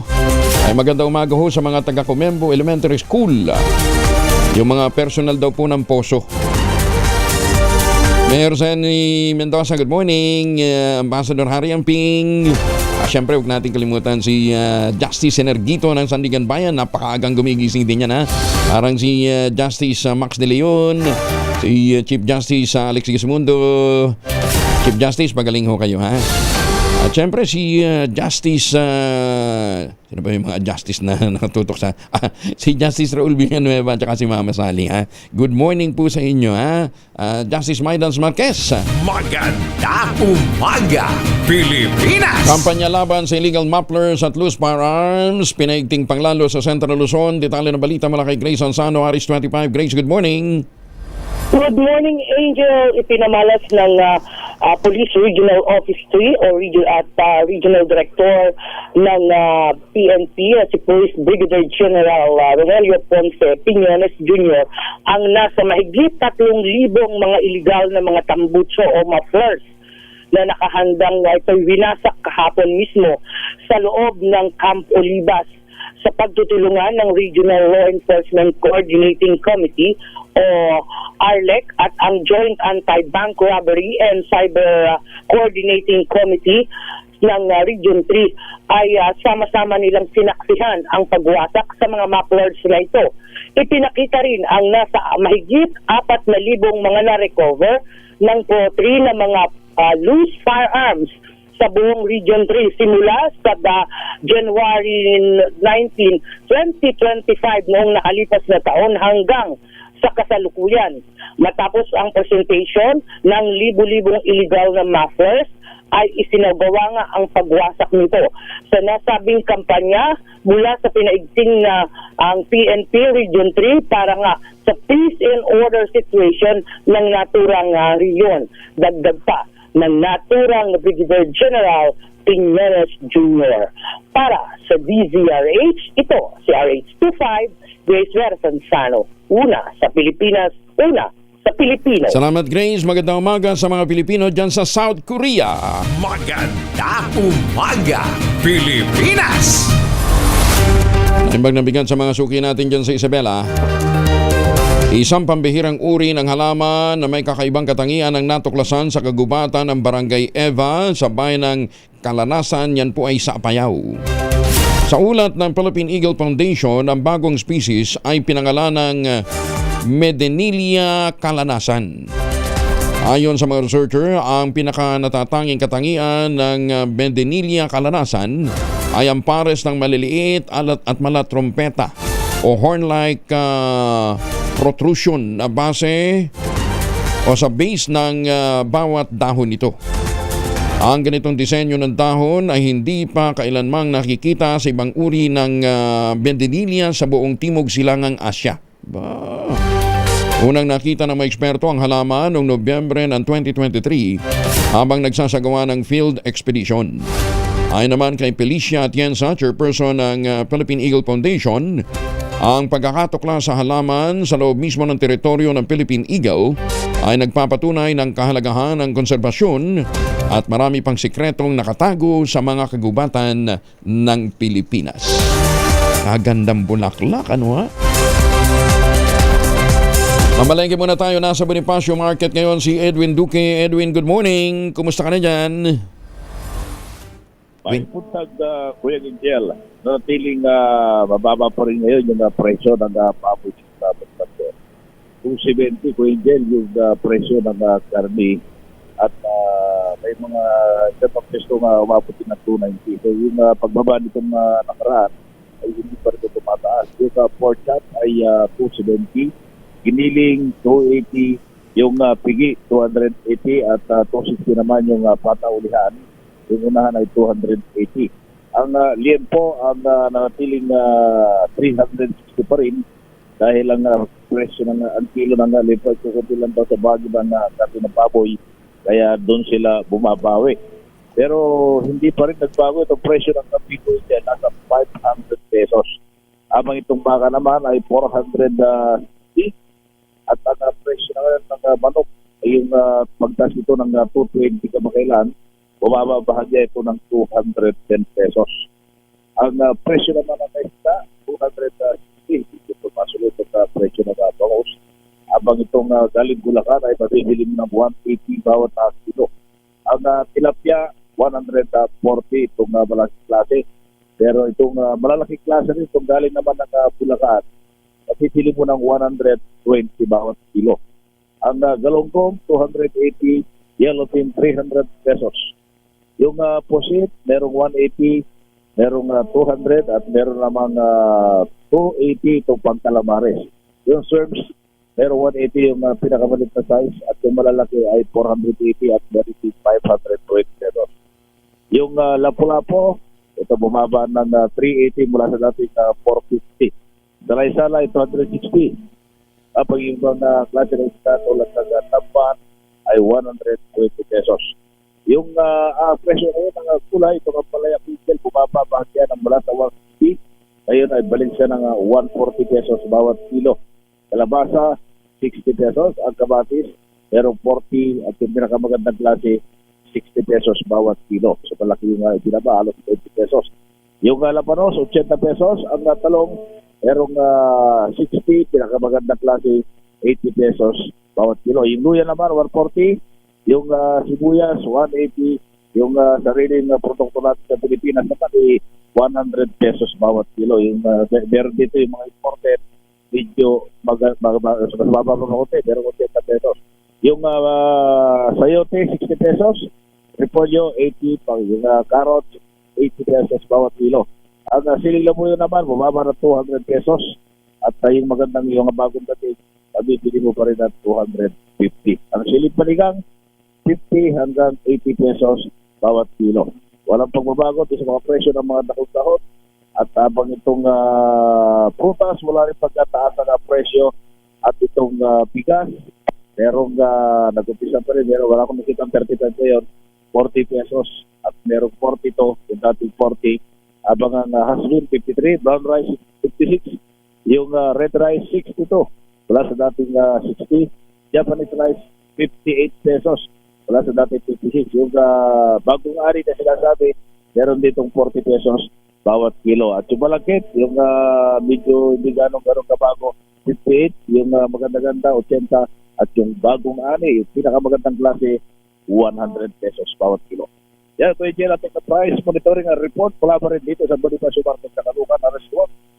Edwin Duque nagulat sa Tisarich, una sa Pilipinas, una sa Pilipinas. Dagan salamat, Edwin. Magandang umaga, Pilipinas! 23 makalipas ang alas 5 ng umaga, nananawagan naman ng panalangin at nagpahayag ng suporta si Senator Bongo kasabay ng pagsisimula ng confirmation of charges hearing kay dating Pangulong Digong Duterte. Sa isang social media post, ibinahagi ni Senator Go ang kanyang dalangin na bigyan ng lakas ng loob, katatagan ng isip at mabuting kalusugan ang dating Pangulo na kasalukuyan pa rin nakadetine sa International Criminal Court sa The Hague sa The Netherlands.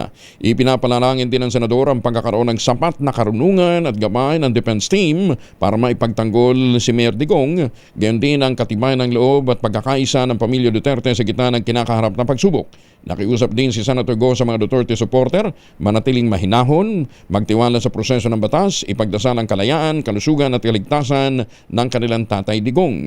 Matatanda ang isa si Senator Go sa mga pinangalanan ng ICC na manoy co-perpetrator ng dating Pangulo sa madugong war on drugs. Maganda umaga, Pilipinas! Ay, muli, maganda umaga po sa mga suki natin sa iba't ibang panig po ng mundo. Kung pauwi ho kayo ng Pilipinas, huwag nang magpasalubong ng imported na tsokolate. Meron po tayong tangerine chocolate. Ang tangerine chocolate po ay brand ng mga magniniyog ng mga magsasaka dyan po sa lalawigan ng Quezon. Sa tulong nga po ni Dr. Helen Tan, yung pong mga planting material ng kakao galing Davao, hinakot po yan para maitanim sa ilalim po ng mga nyugan. Kaya ngayon ay nagpuproduce na ho sila ng dikalidad na kakao beans, pinoprocess para maging tangerine chocolate.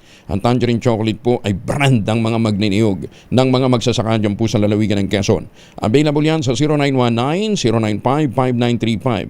May mahigit 10 variants yan ang mga raw material, galing din po sa ani ng mga magsasaka. I-check po ninyo sa tangerinechocolate.ph. At sabi nga po ni Dr. Helen Tan, sino bang magmamalasakit sa Pilipino kundi ang kapwa Pilipino? Kaya sa bawat tangkilik natin ng tangerine chocolate, pinalalakas natin ang loob ng ating mga magsasaka, pinalalakas natin ang ating lokal na ekonomiya. Tangerine chocolate 100% gawang lokal but taste and looks global dahil tinulungan ito ng DTI at ng DOST.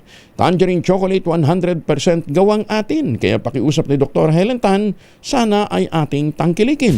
Maganda umaga, Pilipinas! Ay, meron ho tayong makakausap maya-maya lamang Isa pong agricultural engineer. Nag-avail ng Agri-Senso loan.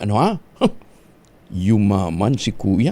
Mangungutang tayo sa kanya mamaya. Relax lang ho kayo. Aalamin din natin kung ano pang mga pwede nating hingin tulong mula po sa Land Bank. Makakasama natin ang Assistant Vice President na si Danilo Crobalde. Ayan relax lang kayo Antabayan, i-ready nyo na yung mga tanong Maganda umaga, Pilipinas! Hanap buhay muna tayo, 26 makalipas sa 5 umaga. Maga, Pilipinas! 34 na makalipas ang 5 ng umaga na yung pagdabigan sa mga suki natin dyan sa Flora, Apayao at dyan din po sa Apari, Cagayan. Jeffrey Conana ng Envirocab Taxi. Araw-araw din pong nakatutok ko sa atin. Good morning. Kung may bigas ka na pangsaing at ulam na isda ngayong umaga, ito'y dahil sa pagsisikap ng ating mga magsasaka at mga mangingisda. Silang naghahatid ng pagkain sa hapagkainan ng bawat pamilyang Pilipino. Pero hindi madali ang kanilang trabaho. Kulang sa puhunan, mahal ang farm inputs, babago-bago ang presyo sa merkado, at laging nariyan ang banta ng bagyo at tagtuyot. Ngayong umaga makakausap natin ang isa nating kababayan na hindi lamang nag-aral ng agrikultura, isinabuhay ito. Si Ginoong Adrian Campbell, isang agricultural engineer, isang magsasaka mula sa Paradise, Kabanglasan, Bukidnon. Makakasama din natin si Land Bank Assistant Vice President Danilo Crobalde.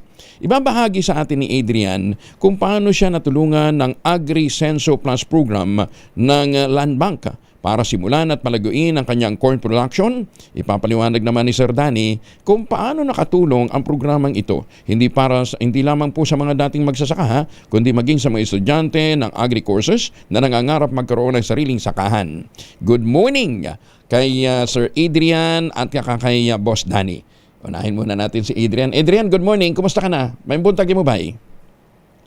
Isang magandang umaga po, Sir Angel. Oo. Sa buong bayanan na nakatutok. Oo. Sa DZRH Teleradyo. Oo. Magandang umaga, Pilipinas. Oo. Diya ka sa Bukidnon nag-eskwela agricultural engineering? Yes po, Sir Angel. Sa Central Mindanao University po. Central Mindanao University, Bukidnon Campus. Oo. Kanong saan ka nag-graduate? Year 2017. Dugay na di Anyway, anong nag-udyok sa iyo? Anong kumumbinsi sa iyo na bilang isang agricultural engineer lumapit pa sa Agri-Senso Plus ng Land Bank? Adrian. Maayong buntag usab. Alam niyo po, Sir Angel, ako po ay isang agricultural engineer na nagpasya ring maging aktibong magsasaka. Kasi po, ako ay anak ng isang magsasaka at pagsasaka talaga kami lumaki at nabuhay. Ito rin ang naging dahilan kung bakit nakatapos ako ng pag-aaral bilang agricultural engineer. Simula bata pa ako, exposed na ako sa bukid, kaya doon talaga ako nahilig. Gusto ko ring patunayan, lalo na sa mga estudyante ng agri-courses at sa kapwa ko yung farmers, na may magandang kinabukasan sa pagsasaka, lalo na kung gagamit ng tamang kaalaman at teknolohiya. Sa ngayon po, Sir Angel, sa kasalukuyan, mais po yung produkto ng sakahan ko po at hindi po naging madali ang pagsisimula ko sa pagmamais. Malaki talaga ang puhunan na kailangan mula sa binhi, abono, pesticides, hanggang sa operational expenses. Sa umpisa, kinakailangan kong mangutang sa mga pribadong nagpapautang na mataas yung interest. Dahil kailangan ko ng kapital para makapagsimula. Malaki yung tulong sa akin ng Land Bank Bukidnon Lending Center, lalo na ang Agrisenso Plus program nila. Doon ako nagkaroon ng mas maayos na access sa pondo, kaya mas naging stable ang operation ng farm ko. Kaya dahil dito, Sir Angel, mas lalo akong na-encourage at pagpatuloy ang pagiging magsasaka at maging halimbawa sa ibang young farmers na gusto ring pumasok sa agribusiness. Alam mo, Adrian, kukunti na talaga ngayon yung kabataan na nagkaka-interest sa bukid. Kaya nagpapasalamat kayo sa'yo, ha? Dahil nandun yung entusiasmo mo. Ano bang ginagawa ng isang agricultural engineer? As agricultural engineer, we focus on machineries, irrigation facilities, agri-infrastructures at saka yung mga post-harvest facilities. So, kami po yung in support po ng production ng agriculture. Kami po yung nakasuporta sa mga makinarya, sa pagpa-irrigation ng mga sakahan, at sa mga sa mga agri-infrastructure po. Actually, yan ang sikreto ng Vietnam, yan ang sikreto ng Thailand, yan ang sikreto ng maraming bansang umasenso. Marami silang agricultural engineers. Dito sa atin, di ba, they look down on agricultural engineering, hindi nila alam. Ito ho, isa sa pinakamagandang programa kasi mamamanis natin yung mga problema sa flood control. Sa bundok pa lang inaayos na ho yan ng ating mga agricultural engineers. Ang tamang paggamit ng slope, ano yung tamang itatanim, yan ho ang trabaho ng mga agricultural engineers. Kaya nagpapasalamat ho tayo sa katulad ni Adrian na ganito ho yung malasakit sa lupa. Teka muna, para din sa mga hindi pamilyar, ano ba yung Agrisenso Plus? Adrian? Hello? Teka, naghahangyo. Para siguro mas ma-elaborate mo, ano yung Agrisenso Plus, Adrian? I think, Sir Danilo po yung makakapag-elaborate. Sige, elaborate na lang natin yan. Sige. Sir Danny, good morning. How are you? Good morning, Sir Angel. Magandang umaga po sa inyo at sa lahat po ng taga-subaybay ng inyong programang Magandang Umaga Pilipinas. Ayan, dinelegate sa inyo pagpapaliwanag. Narinig po ako, malinaw? Yes, malinaw. Loud and clear, Sir Danny. Okay, good. Okay. Ang Agrisenso Plus po ay ito po yung pangunahing programa ng Land Bank sa pautang sa agrikultura. So ito po ay nanggaling doon sa mga programa natin, mga dating programa which is yung Sikat Saka program or Afford ARBs program na sa aming mas pinalakas, mas pinabuti, mas naging komprehensibo po ang Agrisenso Plus. Kaya po siya tinawag na Agrisenso Plus. Ito po ay may dagdag na mga incentive para po sa lahat na mag-a-avail ng programang ito po. Nais ko lang pong ipaalam na ito pong programa ng Agrisenso Plus ng Land Bank ay kasama po natin ang Department of Agriculture, Department of Agrarian Reform, ang National Irrigation Administration, PCIC at iba pang mga pribado at mga sangay ng gobyerno po.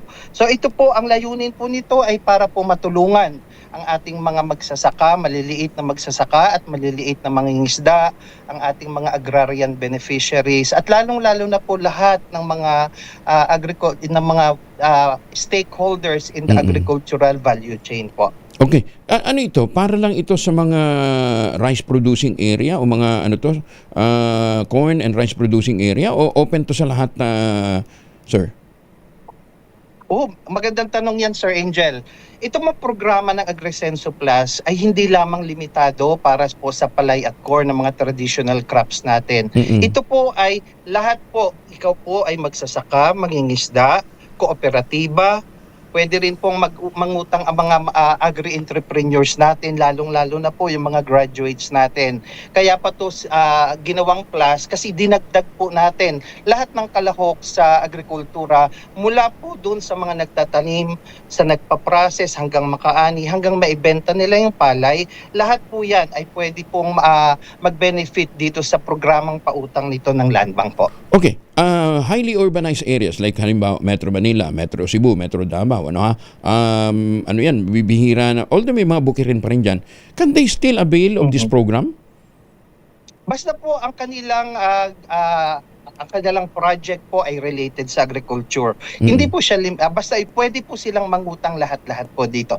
Pero nais po naming linawin, Sir Angel, na para po sa mga small farmers, fishers, and mga ARBs natin, kinakailangan po na kaya sila ay nakaregister sa RSPSA or Registry for Basic Sector in Agriculture. Yun po yung minimum requirements. But katulad po na Adrian, mas pinalawak po na, mas pinaalwanan yung mga requirements kasi po para sa mga agriculture, agri-fishery graduates na isa po sa mga target na natin na makahiram ay kailangan lang po meron silang feasibility or business plan kung paano nila gagamitin yung pera, pwede na po silang mangutang. At nakakatuwa po, Sir Angel, nais ko na rin samantalahin ang pagkakataon na ito pong programa po, sinabi ko mas panalakas, mas komprehensibo ay dahil po may mga idinagdag po kami na mas makakatulong po sa ating mga farmers and fishers. Unang-una sa lahat, mas pinadali po namin ang mga requirements katulad ng sinabi ni Adrian,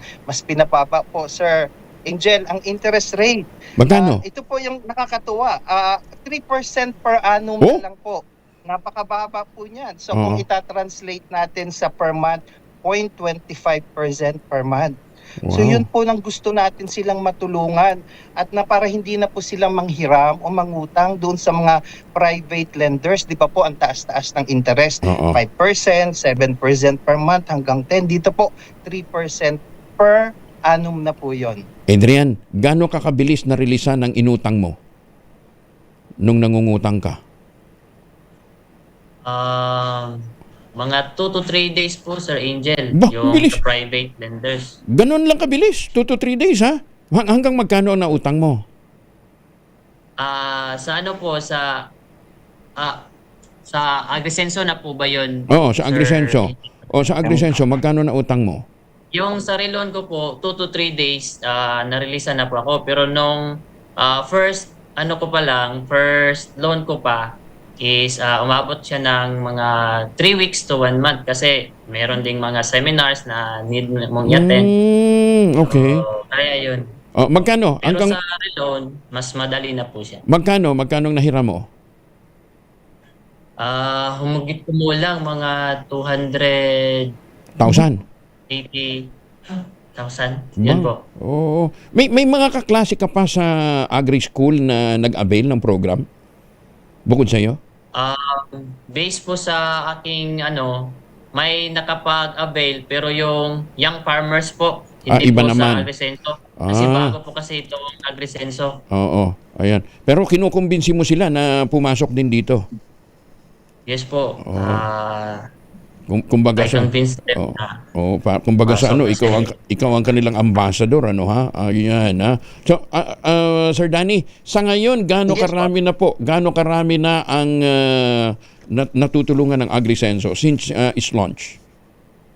Simula po nung ni-launch natin yung Agrisenso Plus ng May 2024, meron na tayong natulungan na 14,509 po as of December na mga first time o mga unang nangutang sa Agrisenso Plus na around po na mga 3 billion na po ang na-release ni Land Bank. At nakakatuwa, sir, tanong nyo kanina kung magkano pwedeng mahiram. Kapag po ang gagamitin po ninyo ay para sa production loan, Sir Angel, pwede pong makahiram ang isang magsasaka o mangingisda natin hanggang 90% ng kanyang requirement po. Pwede niyang utangin para dun sa production. Wala po itong, Sir Angel, wala po itong interest. Wala po itong collateral. Walang collateral. Okay? Yun po ang kagandahan kapag production loan. Kapag ikaw naman ay bibili ng mga maliliit na kagamitan mo para sa bukid, hanggang 80% pwede po nating i-fund.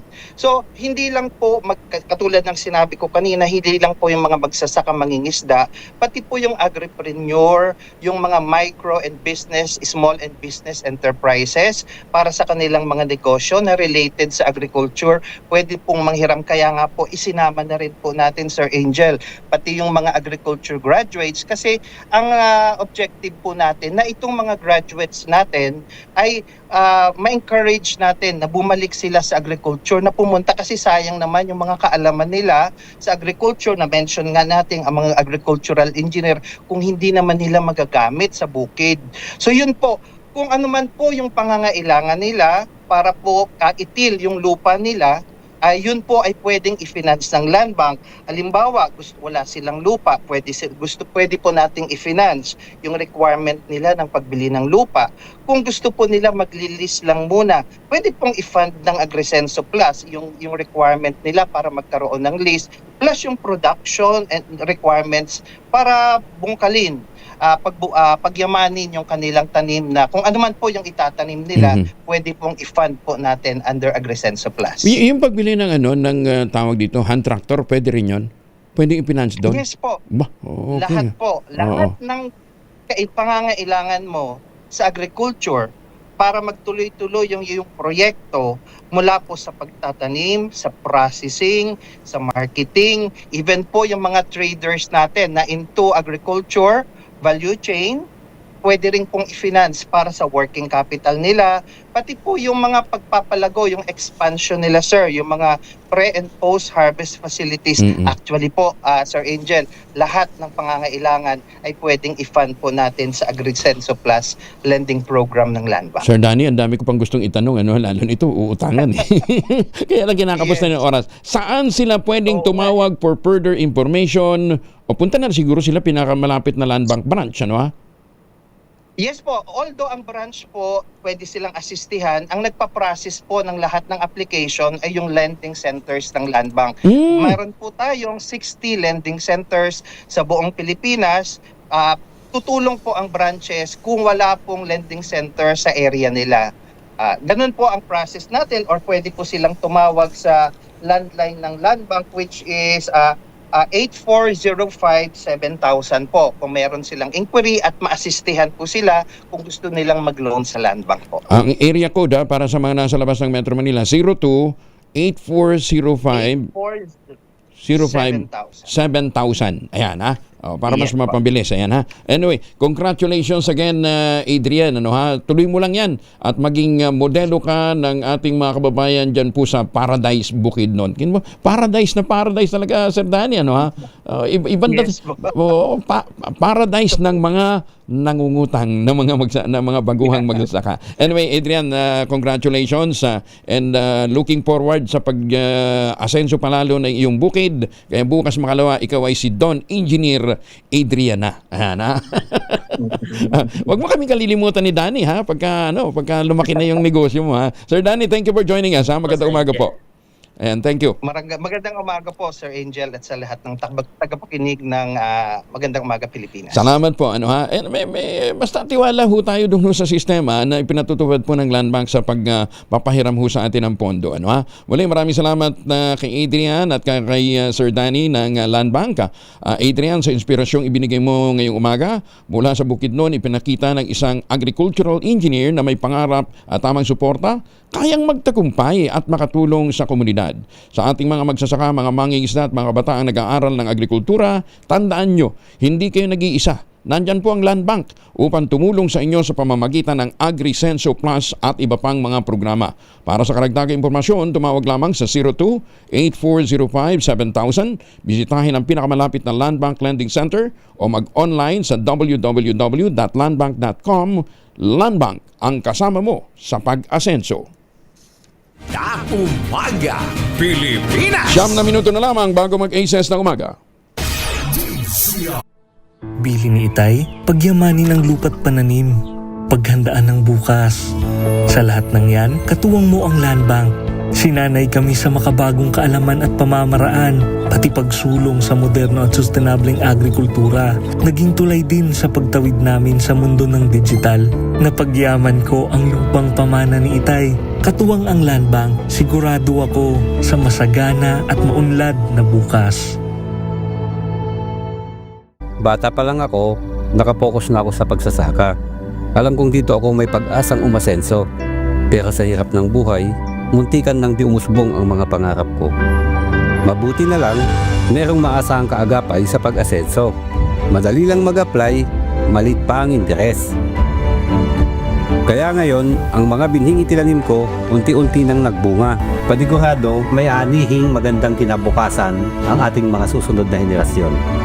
Gaya ni Ginoong Giordani Cara, 2024 Land Bank Ulirang Magsasaka Awardee. Kaya mo ring pagyamanin ang iyong agribusiness sa tulong ng Land Bank AgriSenso Plus. Ang Land Bank AgriSenso Plus ay programang pautang ng Land Bank para sa mga magsasaka, mangingisda, SMEs at korporasyong nakapokus sa agrikultura. Land Bank AgriSenso Plus, kaagapay sa pag-asenso. Para sa karagdagang detalye, bumisita sa pinakamalapit na Land Bank Lending Center sa inyong lugar.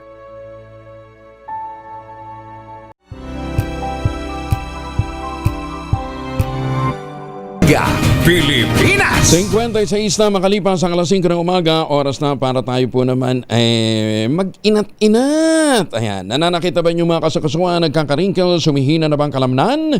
Epekto po yan ng pagtanda. Ipinakikilala po ang Ultaplex, isang health drink mula po sa lumikha ng Ultabio, backed by Japanese technology. Ang Ultaplex ay may HCG complex, hydrolyzed marine collagen para sa skin at joints, HMB pampalakas ng muscles, glucosa green para naman sa ginhawa ng kasukasuan. Available in coffee with stevia at powdered drink mix. Kayang bawiin ng galaw, sigla at ganda kahit nagkakaedad na with proper diet and exercise. Hanapin lamang po ang Ultaplex sa Shopee, Lazada at ultamayo.shop.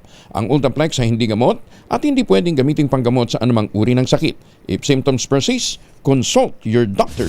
Maganda umaga, Pilipinas! At sa mga gusto pang humabol ng tanong pero hindi na natin na-accommodate, dito kayo tumawag. 8405-7000. Ulitin natin ha. 8405-7000. May sasagot po sa inyong mga concerns. Yan po yung numero ng Land Bank. Manila LGU, sinimula na ang 15-story Bindominium 2. Binondominium pala. Detalye ng balita mula kay Boy Gonzales, RH29. Mayor Boy, good morning. Good morning, Kuya Angel. Sisimula ng lokal na pamahalaan ng Manila ang pagpapatayo ng 15-story Binondominium 2 sa Del Pan Street. Ayon kay Mayor Isko Moreno de Bagoso, bahagi ito ng pagpapatuloy ng in-city housing program ng Manila LGU para sa mga pamilyang walang sariling tahanan sa lungsod. Ito na ay kapitong pabahay na proyekto ng pamahalaan ng lungsod bilang tugon sa minimum basic needs ng mga Manileño, lalo na sa pagbibigay ng desente at maayos na tirahan. Matatandaan na una nang natapos ang Baseco Community Condominium 1 and 2 at Binondominium 1. Kabilang din sa mga programang pabahay ang San Lazaro Residences, San Sebastian Residences at Pedro Hill Residences. Kasabay nito, nagpapatuloy rin ang iba pang proyekto ng pang-infrastruktura tulad ng construction ng Ramon Magsaysay High School, pagpapagawa ng San Nicolas Health Center at ang modernisasyon ng pamantasan ng Luzon ng Maynila, partikular ang College of Allied Health Sciences. Ayon pa sa alkalde, layo ng mga proyekto ito na palakasin ang serbisyo pabahay, edukasyon at kalusugan para sa kapakanan ng bawat pamilya Manileño. Ito si Boy Gonzales para sa Arizona sa Pilipinas, una sa Pilipino. Maraming salamat, Boy. Ang gulo mo malo. Bambatiin ko pa naman ng happy birthday si Tony Barakel. Happy birthday kay Boss Tony Barakel, bagong NBA Director, nagbabala. Pinasusuko, sinasaldi ko at atong ang. Talaga ha? Detalye na balita mula kay Giselle Ricaport, RH15. Giselle, good morning. Good morning, Kuya Angel. Nagbabala ang National Bureau of Investigation kina resigned Congressman Zaldico Atong Ang at iba pang malalaking personalidad na hinahanap ng batas ngayon. Sa ambush interview, hinimok sila ni bagong NBI Director Attorney Melvin Matibag na sumuko na harapin ang kanilang mga kaso. Pero kung hindi sila susurrender, gagamitin na anya ng Bureau ang buong pwersa nito para madampot sila. Itiniin ni Matibag na kailangan managot ang dapat managot, pero kung wala wala naman daw kasalanan ng mga inaakusahan, hindi sila dapat usigin. Pakinggan natin. Dapat managot yung mga kailangan managot at kung wala naman silang kasalanan, dapat wag din naman silang ma-prosecute. Alam naman natin ngayon yung social media, wala pang kasalanan na kukonvict sa social media. So just to be fair, parehas ng panawagan dati ni Director Wang, sumuko sila dapat at harapin yung batas na kailang kinasasakdalan. Pero kung hindi sila susuko at merong prosesong ibinigay ang korte, we will use the full force of the National Bureau of Investigation to go after them and to get them para managot sila. Malinaw niya ang utos ng Pangulo na panagutin ng mga kriminal kabilang yung mga sangkot sa anomalya sa flood control. Tiniyak ng kilalang Duterte alay na manunungkulan siya batay sa mandato ng Bureau, hindi dahil sa kung sino ang naglagay sa kanya sa posisyon. Ito si Giselle Ricofort para sa DZRH, una sa Pilipinas, una sa Pilipino. Maraming salamat, Giselle. 2 Portos at ACS Balita susunod na. Ang ating, magtanim ng kawayan para sa kalikasan at kabuhayan. Ang ating quote of the day ngayong araw nito ay mula po kay Sun Tzu. Isa pong kilalang general. Sumulat po ng Art of War. Ang sabi po ni Sun Tzu, "The king is only fond of words and cannot translate them into deeds." Para may kilala akong king na ganyan Maganda umaga, Pilipinas! Oras sa buong kapuluan, ACS na ng umaga. This time check is brought